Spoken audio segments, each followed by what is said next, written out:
Bows, TKOs, yeah. Bows, TKOs, we got bows, TKOs, yeah.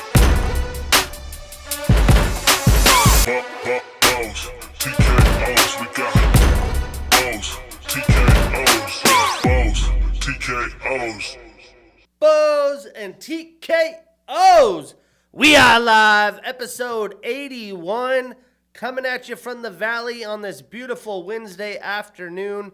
I'm your host, Shane Gillette, for this weekly MMA podcast, streaming anywhere you get your podcasts and videos on YouTube. We have a great show back with MMA. 1 week off coming up, but then 9 consecutive weeks of action. We have some fights that have been announced.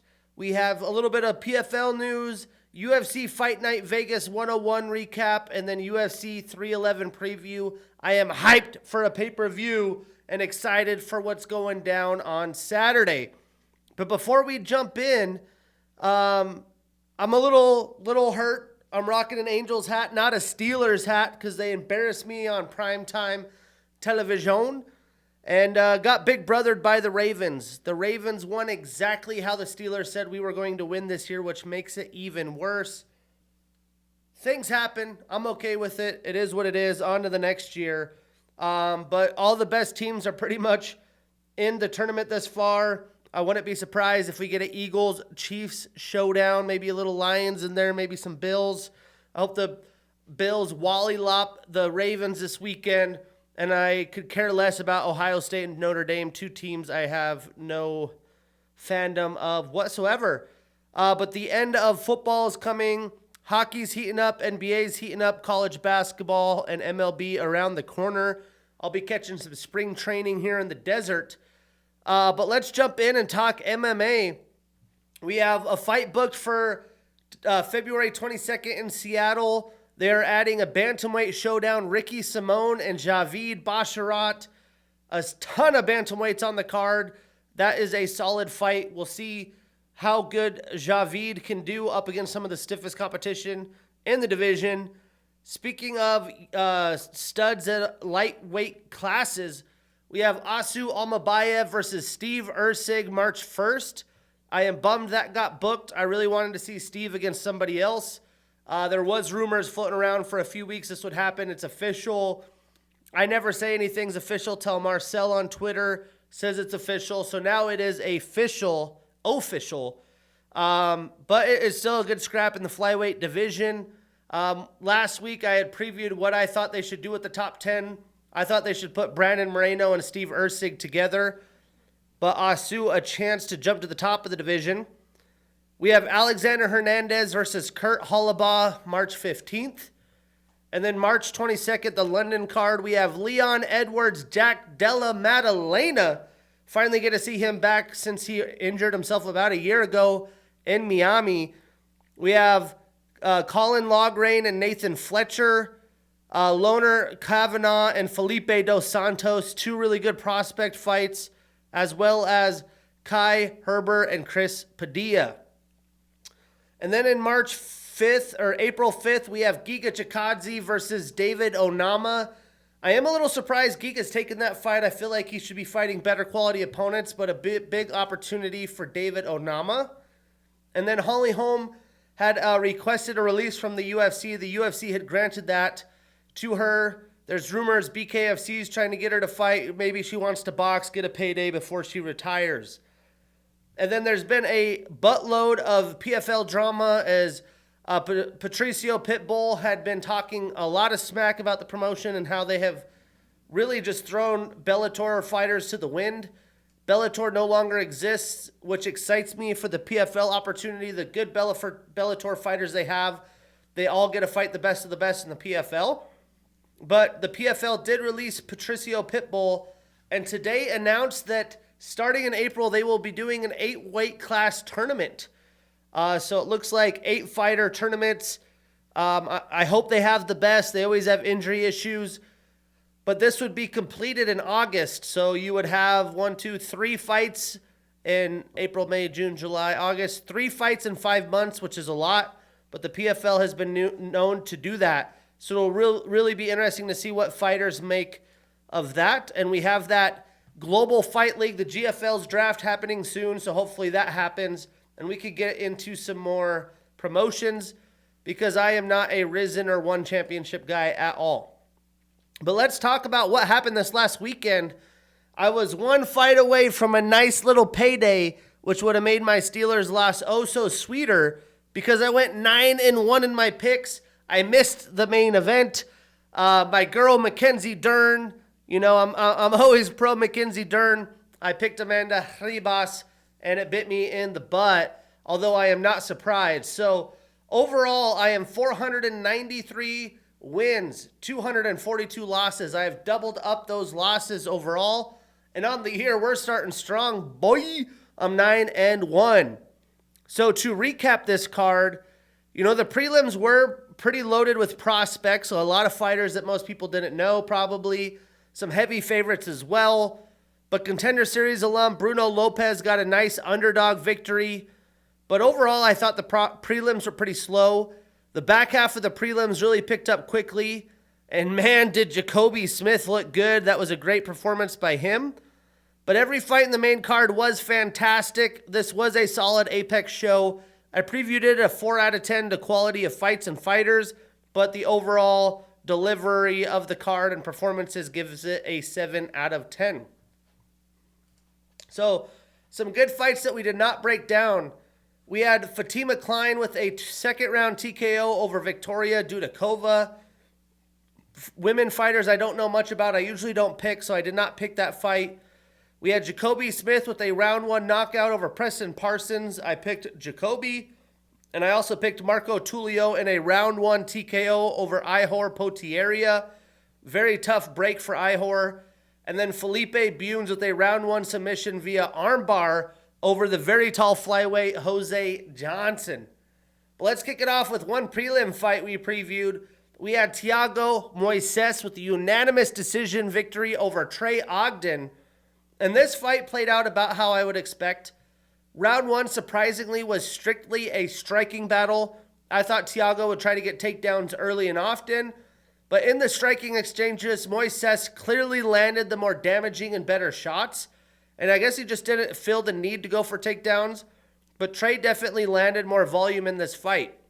In rounds 2 and round 3, Thiago got more going because Trey didn't do anything to push Thiago back. He could just stay in his stance, hardly any head movement, and threw off the strikes that he wanted to, like a sparring session.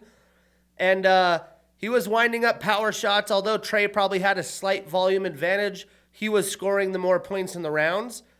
And although Thiago didn't end up getting a takedown, he did end up on Trey through a slippage, a reversal, and was able to control Trey when he was on top, stay out of danger of any submission threats to coast to victory. It didn't really seem like Trey was trying to throw much submission threats.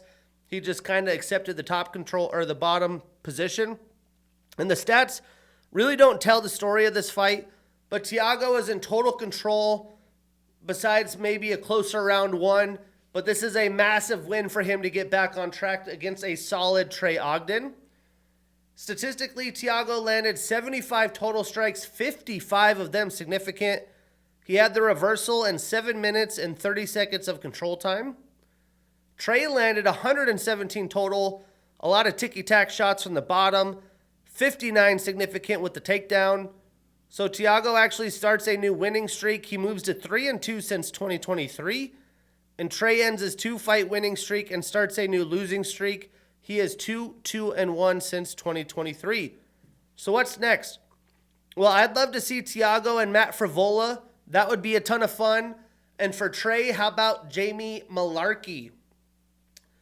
But moving on to the main card, this sucker got started off hot as Punahele Soriano had a round 1 knockout over Uroš Medic. And I'll tell you what, man, Punahele is an absolute problem in the welterweight division since he's moved down. I mean, his back muscles have muscles. He has like the side back muscle right there, just looks solid. And he showed Uroš what kind of power he possesses, as the shot that knocked him down didn't even land flush. He just basically forced himself through Medic and just came forward and went right through him. Now, Medic has never been knocked out. and Soriano did it way too easy. Just shows you the level of power he has in this division and weight class. And I honestly didn't think Punahele was such a funny guy. He was really showing a little bit of his energy and comical fun that he has on the mic after. And then on social media, posted a video at, I think, the hotel bar, watching the rest of the cards and was like, hey, I was just on TV. Funny guy, posted that, his last 2 fights have barely lasted, but he says, usually I last about 30 seconds, but that's not in the octagon. So interested to see more about Punahele, but what a performance. It only took him 13 total insignificant strikes with the knockdown, and Hiroshi landed 2 total insignificant strikes. So Puna extends that winning streak to 2, both at welterweight. He's 2-2 since 2023. And Hiroshi starts a new losing streak. He's also 2-2 since 2023. So where does Punahele go from here? I would like to see him and Themba Gorimbo. And for Hiroshi, how about a scrap with the veteran Nico Price? Then it was the prospect opportunity. One of the more hyped prospects taking an L here. We had Christian Rodriguez with the unanimous decision over Austin Bashi. Underdog pick. The dog came to eat. Ho, ho. And this was good because I'm in an eliminator pick'em pool, and if you hit plus 150 or higher underdog, you get an extra life. I was down to 1 life, got 2 lives now. And I would say Austin actually did better than I thought. We saw how aggressive Austin likes to be, but he did have the cardio to last 15 minutes. But we learned that you just can't win with relentless takedowns and cardio. C-Rod was levels above Austin with his striking. When they stood in exchange, Christian was very comfortable. But it was interesting how calm and cool Christian was. He was as cool as a cucumber and was just kind of rolling with what Austin Bashi brought in the fight. And you could tell he was just hoping he would gas himself out and he'd find a way to tire the young blood out.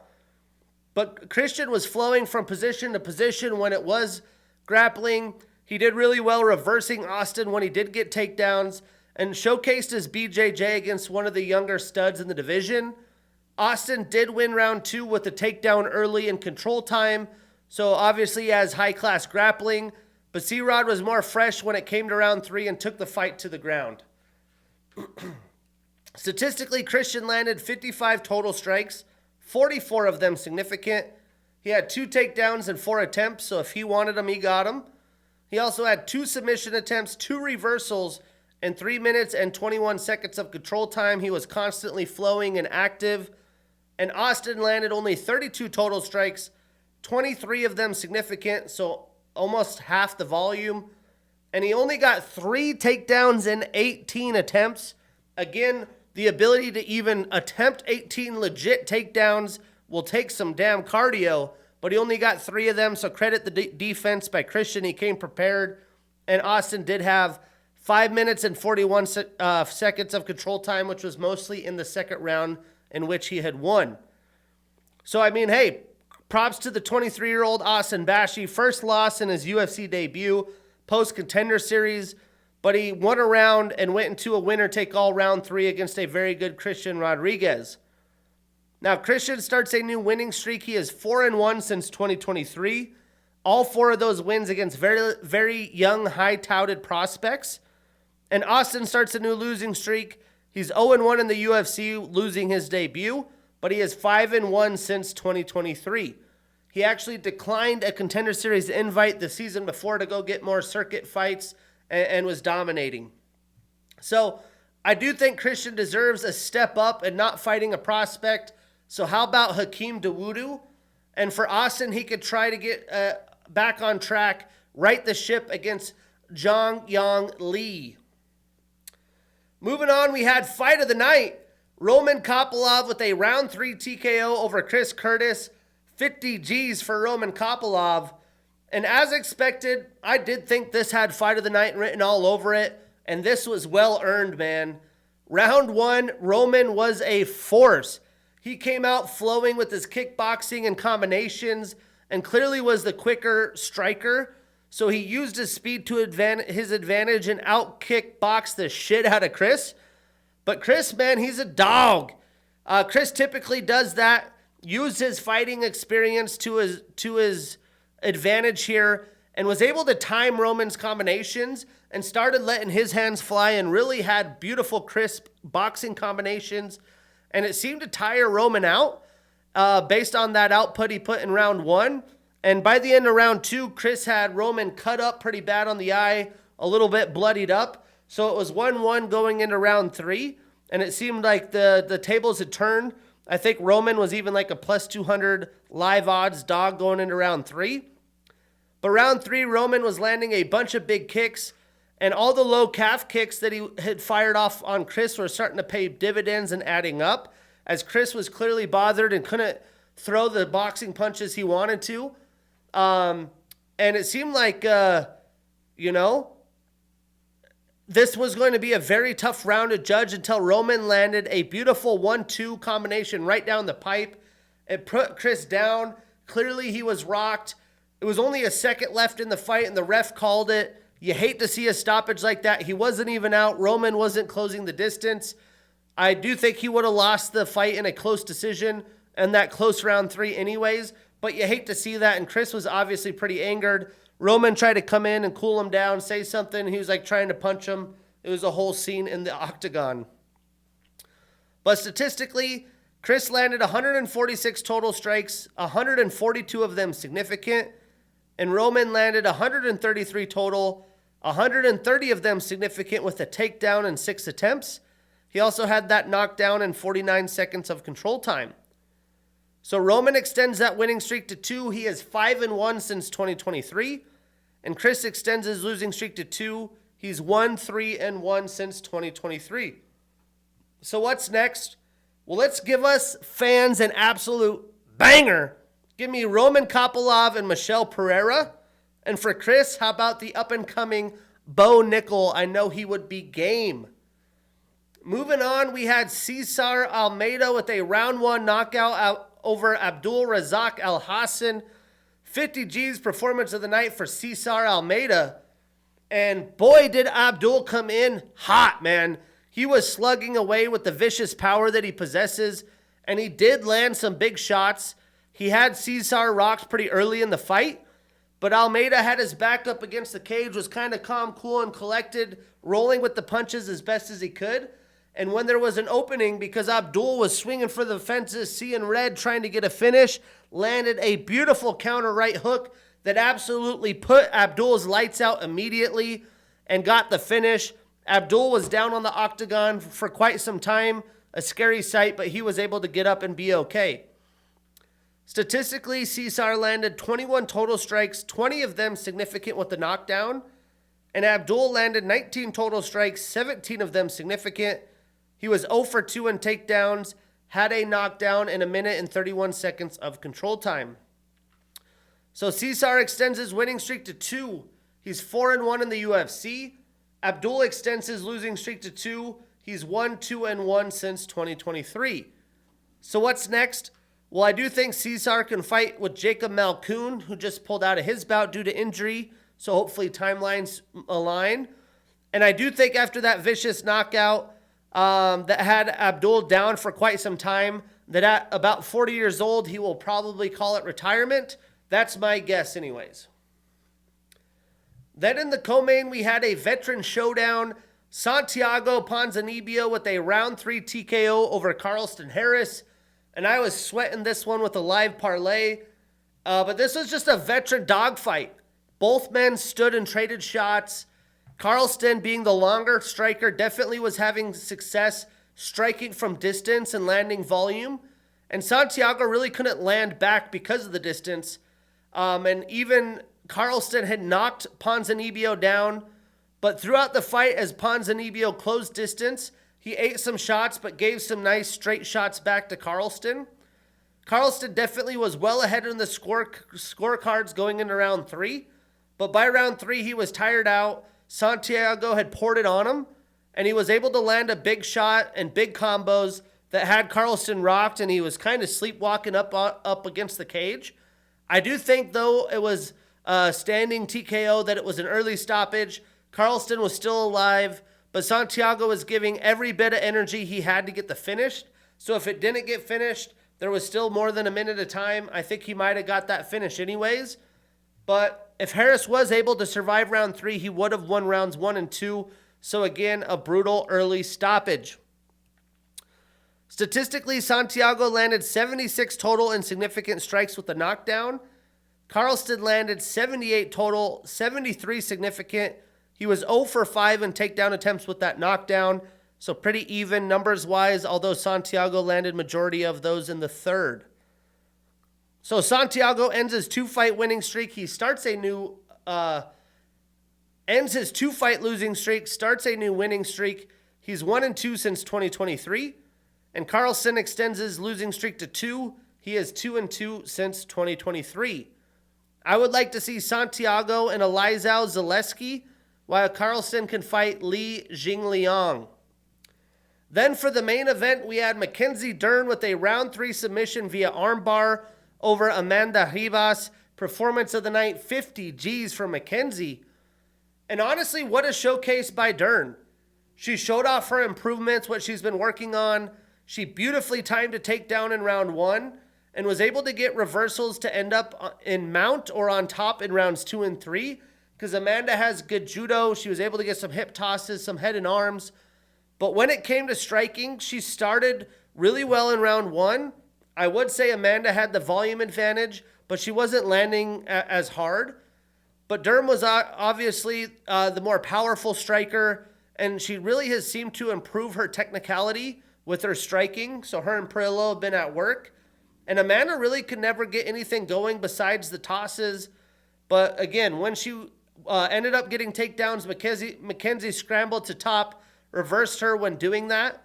And I don't think getting to the fight to the ground was the answer for Ribas here. But that worked for her fight in the original matchup a few years ago. But this time, Mackenzie was prepared. So, statistically, Mackenzie landed 82 total strikes, only 27 significant. She had 1 takedown in 3 attempts, a submission attempt, 2 reversals, and 4 minutes and 34 seconds of control time. Now, Amanda landed 99 total, only 17 significant. She had 2 takedowns and 5 minutes and 47 seconds of control time. It would have been interesting to see this fight go on into championship rounds as the main event, but Mackenzie was really dominating this fight. So Mackenzie extends her winning streak to 2. She is 3 and 2 since 2023. And Amanda extends her losing streak to 2. She is 2 and 3 since 2023. And Mackenzie stated in her post-fight interview that she isn't in a hurry to get to the title fight. She's fought most of the women in the top of the division. For that reason, I'm putting her up against her friend in Tabitha Ricci to get some new blood. And for Amanda, I'd like to see her take on Lupi Godinez. And again, for me, the reason I did that with Mackenzie is she's fought everybody multiple times, it seems like. She might get a rematch with somebody else instead because she probably doesn't want to fight Tabitha. But that's the one I'd like to see. So solid main card, solid little Vegas card to kick off the year. But it's all about this weekend. Let's see. I mean, I haven't heard anything about them moving. Still. They said if they moved it, it would be in Vegas. Because this is supposed to happen at the Clippers Arena. It looks like it will take place there as planned. I know they started basketball back up in LA. But we have the early prelims at 3 p.m. Pacific. The prelims at 5 p.m. Pacific on ESPN News. And the main card pay-per-view on ESPN+. To preview this card, again, the matchmaking and the quality of fights here is very exciting for the first pay-per-view of 2025. We have 3 really solid and exciting fights before the main card. The main card has 5 brilliant fights that don't lack storylines at all. Some good fights that we will not break down. We have Road to the UFC alum and undefeated fighter Rinya Nakamura taking on Muin Gafurov. We have the 13th ranked Bogdan Guskov taking on new UFC fighter LFA and PFL alum Billy Elikana because Johnny Walker pulled out due to injury. And then we have Ultimate Fighter alum Ricky Tercios taking on Bernardo Sopa. So let's kick this off. In the early prelims, we have Tagir Ulanbekov 33 years old with a 16-2 record and the number 11 next to his name, taking on Clayton Carpenter, 28 years old with an undefeated 8-0 record. Now, looking at this fight, this is a tough fight and a big step up for the young Carpenter. Tagir Ulanbekov is no joke. But he trains out of the MMA lab in one of the best bantamweight gyms out there. So I'm sure he's training with amazing grapplers and amazing fighters himself, even though he's a flyweight. But I don't know if anything could prepare you for what Tagir brings in his arsenal. Breaking this down, Tagir has a Sambo style. He trains out of AKA and Eagles MMA. He won the WCSF World Championships for Combat Sambo in 2014. He's a Fight Nights Global alum and former champion. He's on a 2-fight winning streak. He's only 2-1 since 2022. He hasn't been very active, but he does have a 4-inch reach advantage and a 2.5-inch leg reach advantage. Now, Clayton trains out of the MMA lab. He's 3-0 in the UFC. He's an LFA alum, and 4 of his 8 wins are via submission. Now, Clayton's a stud. He has collegiate wrestling background, but Tagir is one of the best grapplers that the flyweight division has to offer, so he's going to have to find a way to let his hands fly and win with his striking. I'm not betting on that. For that reason, I'm taking Tagir Ulanbekov. We are putting him on that parlay. We marking that ish down, and we getting that bread. Moving on. We have Carol Hossa, 30 years old with an 18-6 record and the number 9 next to her name, taking on Eileen Fiona Perez, 30 years old with an 11-2 record and the number 13 next to her name. Now, both women are well-rounded. They're solid on the ground, but Carol has looked better of late, and she's had some solid wins, and that's something that Eileen's trying to add to her resume, so this is her chance. Breaking it down, Carol has a black belt in BJJ, a dark blue belt in Muay Thai. She has the most leg kicks landed in a single UFC bout, which was 95 against Irene Aldana. She's on a 1-fight winning streak and is 2-2 since 2023. Now, Eileen is on a 4-fight winning streak. She's tied with Jessica Andrade for the most takedowns in a UFC women's bout and also the most in bantamweight division history at 10 in her fight against Ashley Evans Smith, and 4 of her 11 wins are via knockout. I do think Carol is in her prime. She's 30, so is Eileen, but she's just had tough luck against the best in the division. Eileen has been winning, but not against very high-level women in the UFC. So I think Carol gets it done. I am putting her on that parlay. We marking that ish down, and we getting that bread. Moving on. We have Grant KGD Dawson, 30 years old with a 22-2-1 record and the number 15 next to his name, taking on Diego Ferreira, 39 years old with a 19-5 record. Now, this fight is underrated. It's an absolute banger. How this is in the early prelims, it kind of blows my mind. This could be fight of the night, honestly. Grant is in his prime. He's on his way up. Diego is a stud veteran who continues to surprise, and his only losses are to the best that the division has to offer, which again, in my opinion, the lightweight division is the best in the sport. Now, Diego is very well-rounded and is not going to be an easy matchup for KGD. Breaking it down, Grant trains out of American Top Team. He has a black belt in BJJ. He's a Titan FC and Contender Series alum. He has the highest top position percentage in the UFC lightweight division history at 60.1%. He's on a 2-fight winning streak, 3-1 since 2022. 13 of his 22 wins are via submission. Both of his losses are via knockout. Now, Carlos has a BJJ style. He trains out of Fortis MMA.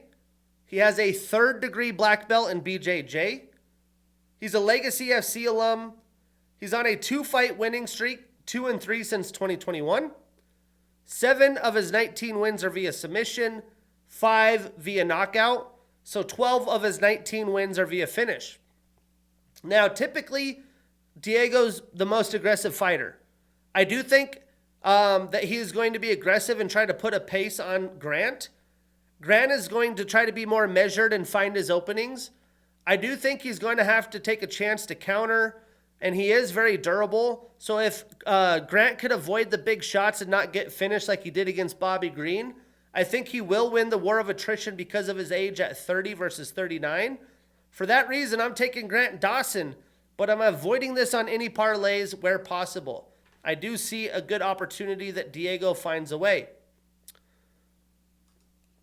Moving on, we have Jailton Malhadinho Almeida, 33 years old with a 21-3 record and the number 6 next to his name, taking on Sergey Polar Bear Spivak, 29 years old with a 17-4 record and the number 7 next to his name.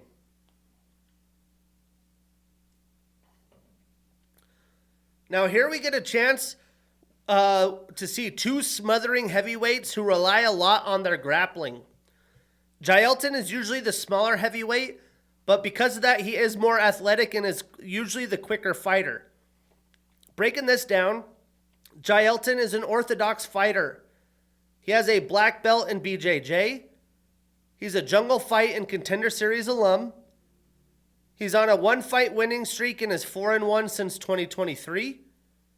He has the fewest strikes absorbed per minute in the UFC heavyweight division history at .77. He has the highest control time percentage in UFC history at 88.3%. He has the highest control time percentage in UFC heavyweight history at 87.3%. He has the highest top position percentage in UFC history at 80.8%. The highest top position percentage in heavyweight history at 79.8%. He has the most submissions per 15 minutes in UFC heavyweight history at 2.4. He has the most ground control time in a UFC heavyweight bout, 21 minutes and 10 seconds against Derek Lewis. He has the most takedowns landed in a UFC heavyweight round. He had 9 in round 1 against Curtis Blades. I got to see that in Miami where Curtis turned it around and got the finish in round 2.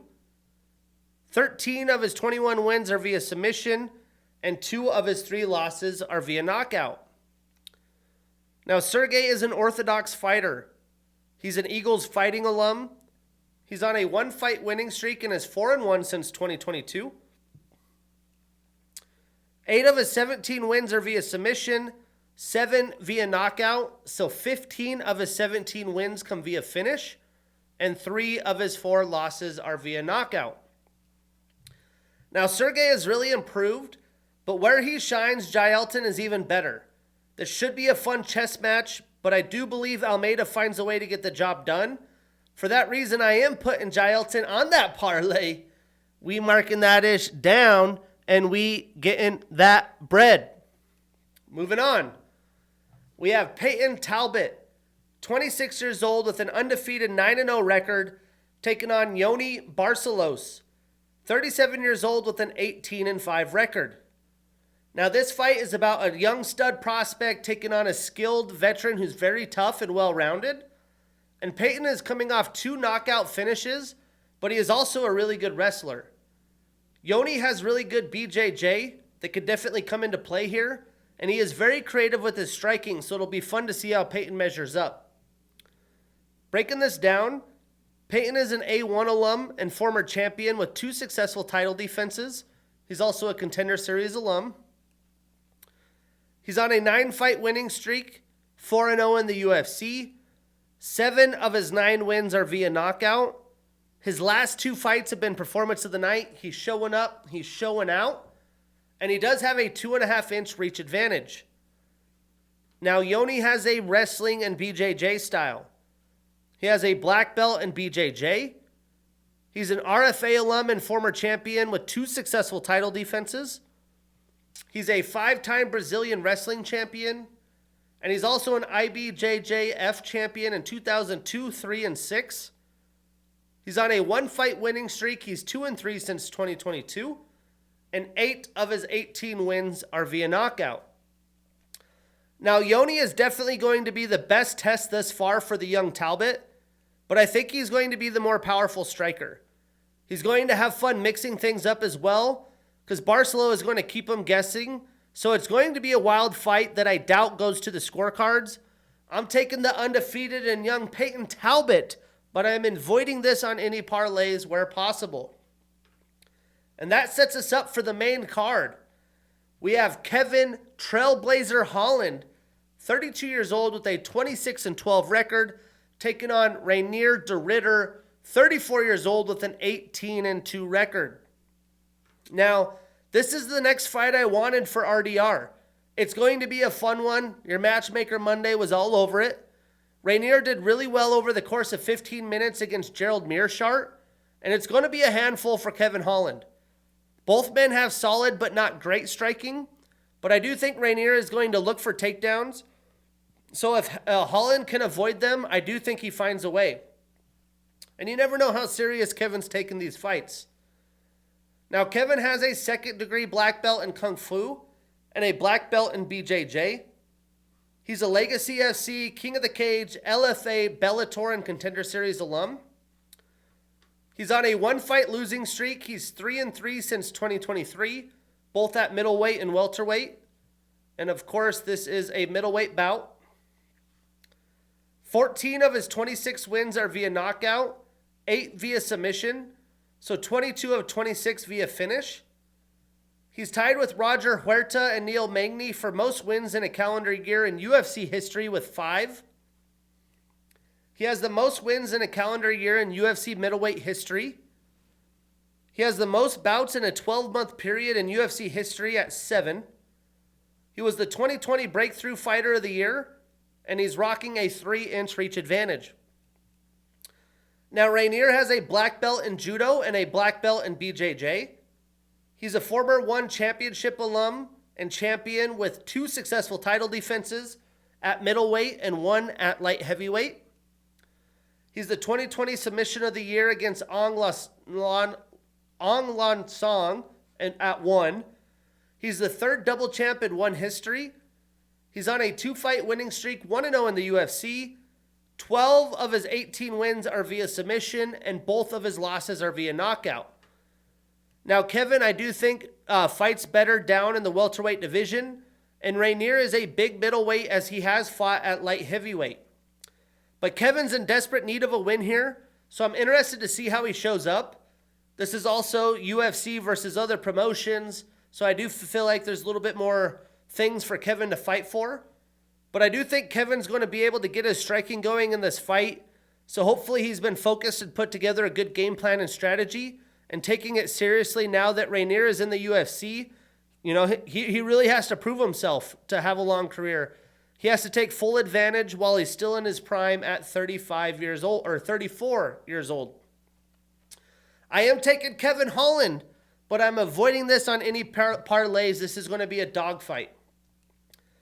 Then we have one of the more intriguing fights and just funny when it comes to storylines, as we have Renato Moicano, 35 years old with a 25-1 record and the number 10 next to his name, taking on Beneil Dariush, also 35 years old with a 22-6-1 record and the number 9 next to his name.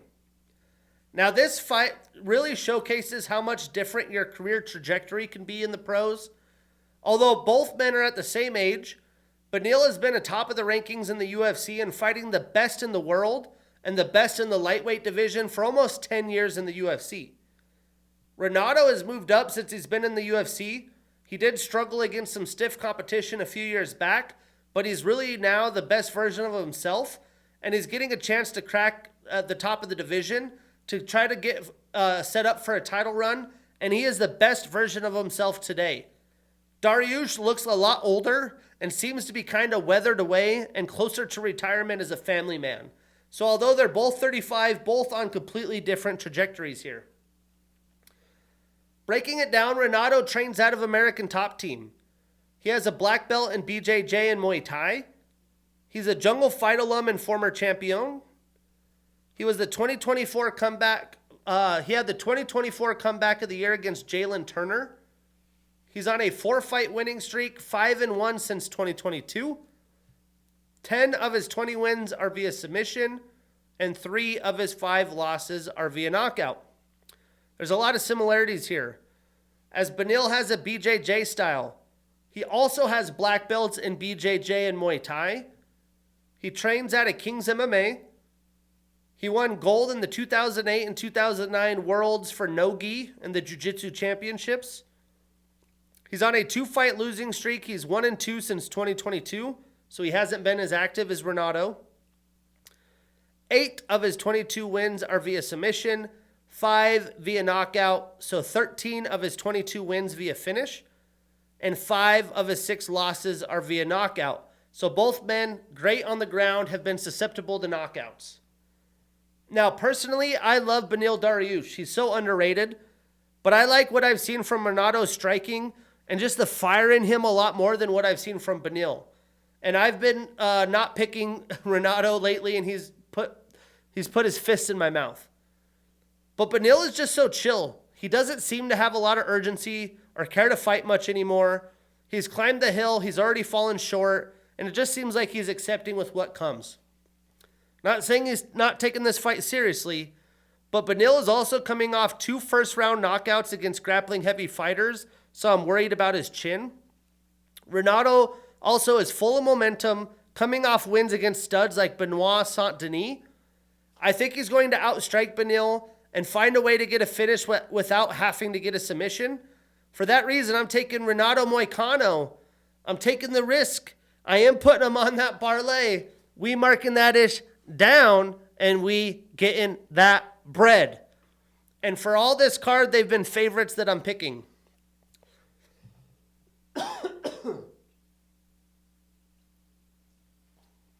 But moving on, we have Yuri Prochazka, 32 years old with a 35-1 record and the number 2 next to his name, taking on Jamal Sweet Dreams Hill, 33 years old with a 12-2 record and the number 3 next to his name. Now, Jamal has had a tough couple years since he defeated Glover Teixeira for the title.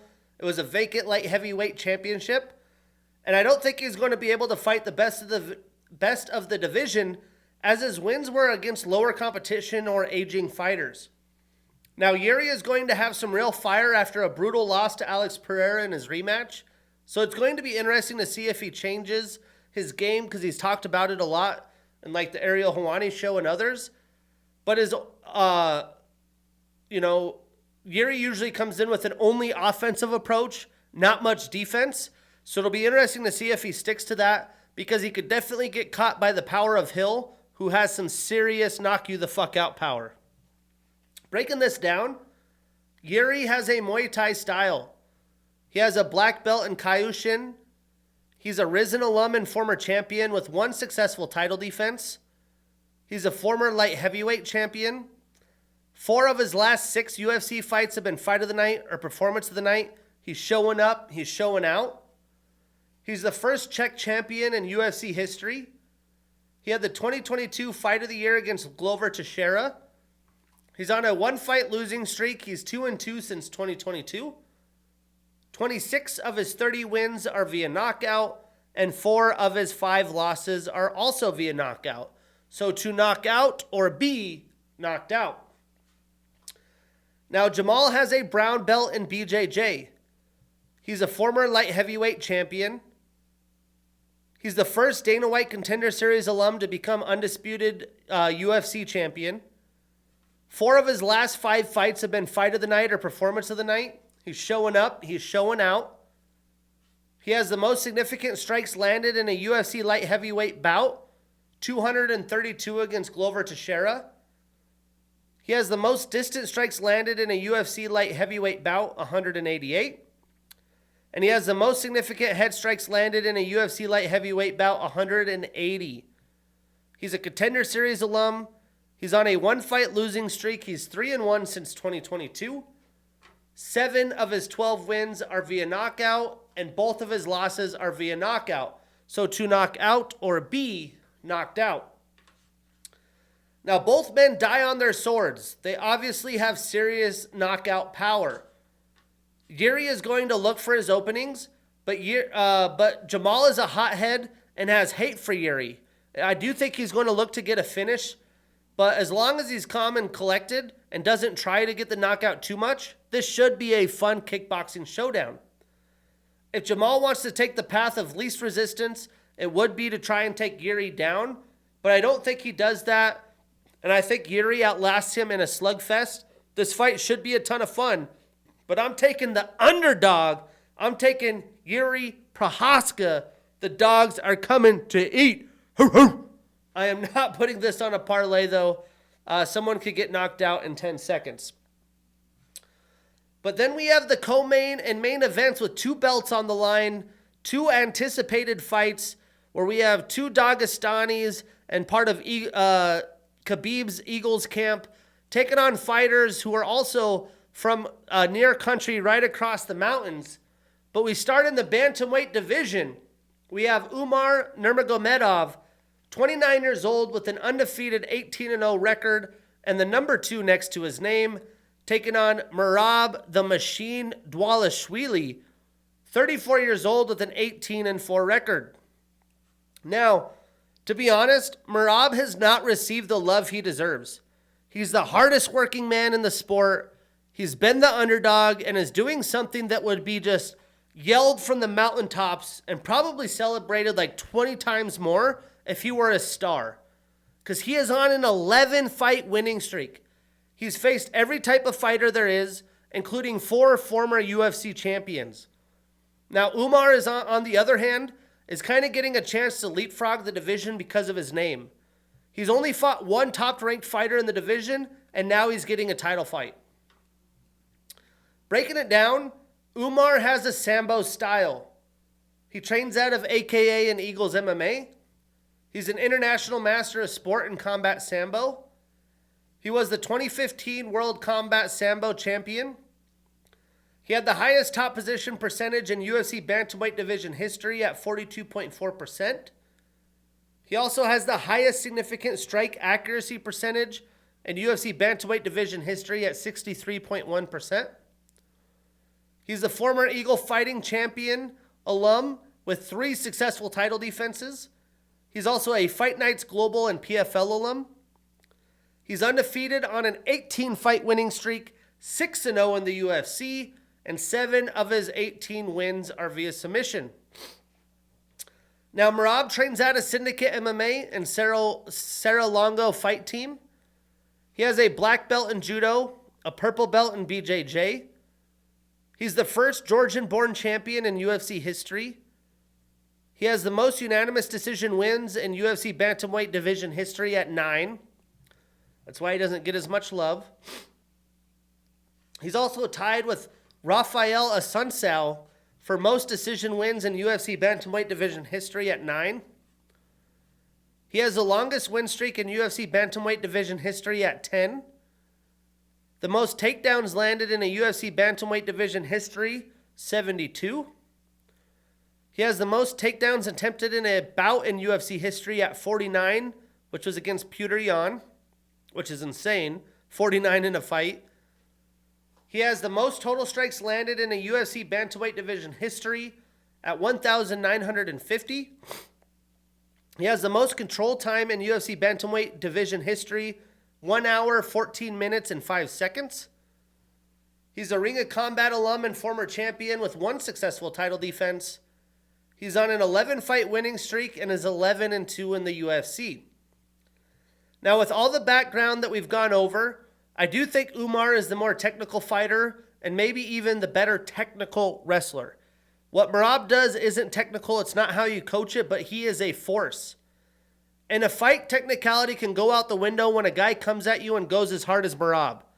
This man doesn't ever seem to tire, and if this fight gets into championship rounds, I'm really interested to see how it plays out.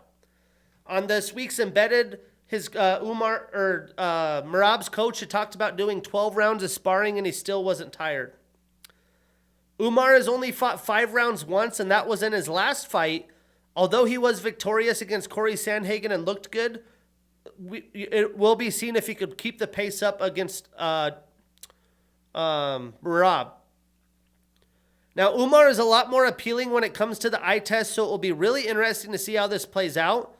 As Merab was counted out in his last fight against the Sugar Show, and as well, it'll be interesting to see if any of the bad blood comes, because Merab has a ton of issues with Umar and the way he's treated him, so hopefully he doesn't come out and get too reckless.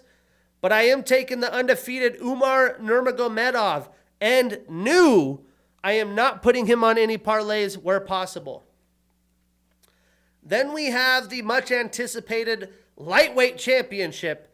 We have Islam Makhachev, 33 years old with a 26-1 record, taking on Arman Akalekets Sarukian, 28 years old with a 22-3 record and the number 1 next to his name. So this is a rematch from Arman's UFC debut. In the first fight, Arman landed more strikes, but Islam won the wrestling and grappling battle. I think that both men have really leveled up with their striking, but Islam is at the peak of his game, while Arman is still continuing to improve. Arman is only 28 years old. He's not even in his prime window yet. Now, Arman has lost once since the first matchup, and that was against Mateusz Gamrot in a really close fight. But in that fight, he lost the grappling battle there as well, and Islam hasn't lost since they first fought. Breaking it down, Islam has a combat sambo style. Of course, he trains out of AKA and Eagles MMA. He's an international master of sport and combat sambo. He won the 2016 World Championships in combat sambo. He's an M1 alum. He's had 3 successful title defenses. He's tied with BJ Penn, Benson Henderson, and Khabib Nurmagomedov for most UFC lightweight title wins in 4. He's tied with the same guys for most consecutive lightweight title defenses in 3. His last 4 fights have been fight of the night or performance of the night. He's showing up. He's showing out.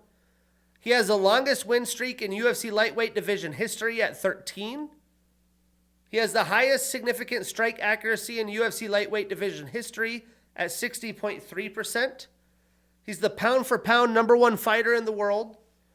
He had the 2023 Fight of the Year against Alexander Volkanovski. He was also the 2023 Fighter of the Year. He had the 2022 Submission of the Year against Charles Oliveira. He's on a 14-fight winning streak. He's 15-1 in the UFC, and 12 of his 26 wins are via submission. And much like the bantamweight division, the lightweight division is so hard to keep a title. If he wins this, he will pass BJ Penn, Benson, and Khabib for the most lightweight titles, and he is only 33 years old in the middle of his prime. Now, Arman is an orthodox fighter. He trains out of American Top Team. He's a master of sport in MMA and freestyle wrestling. He's on a 4-fight winning streak. He's 5-1 since 2022. 9 of his 22 wins are via knockout, 5 via submission, so 14 of his 22 fights via finish. Now, there is a reason Islam is the pound-for-pound fighter. Again, only at 33 years old, he is in the middle of his prime, but he's taken on a young stud who's going to give him all he could handle, and Arman should motivate himself in this fight, but Islam has proven he's battle-tested. In his last 4 fights, the competition level is world-class. He's the best version of himself today, and I don't think that's true for Arman. I do expect Islam to be the better striker and grappler, much like the previous fight. I'm not saying Arman doesn't have a chance, but I'm saying, and still, I'm taking Islam Makhachev. We are putting him on that parlay. We marking that ish down, and we getting that bread. I can't wait for UFC 311, first pay-per-view of the year. And then we have another week off, which is a bummer. But we head in 2 weeks to Riyadh, Saudi Arabia for the Fight Night card. It's a really good Fight Night card headlined by Israel Adesanya and Nasruddin Imavov. And it's 9 consecutive weeks plus PFL and more. That's episode 81. I'm your host, Shane Gillette. See you next week.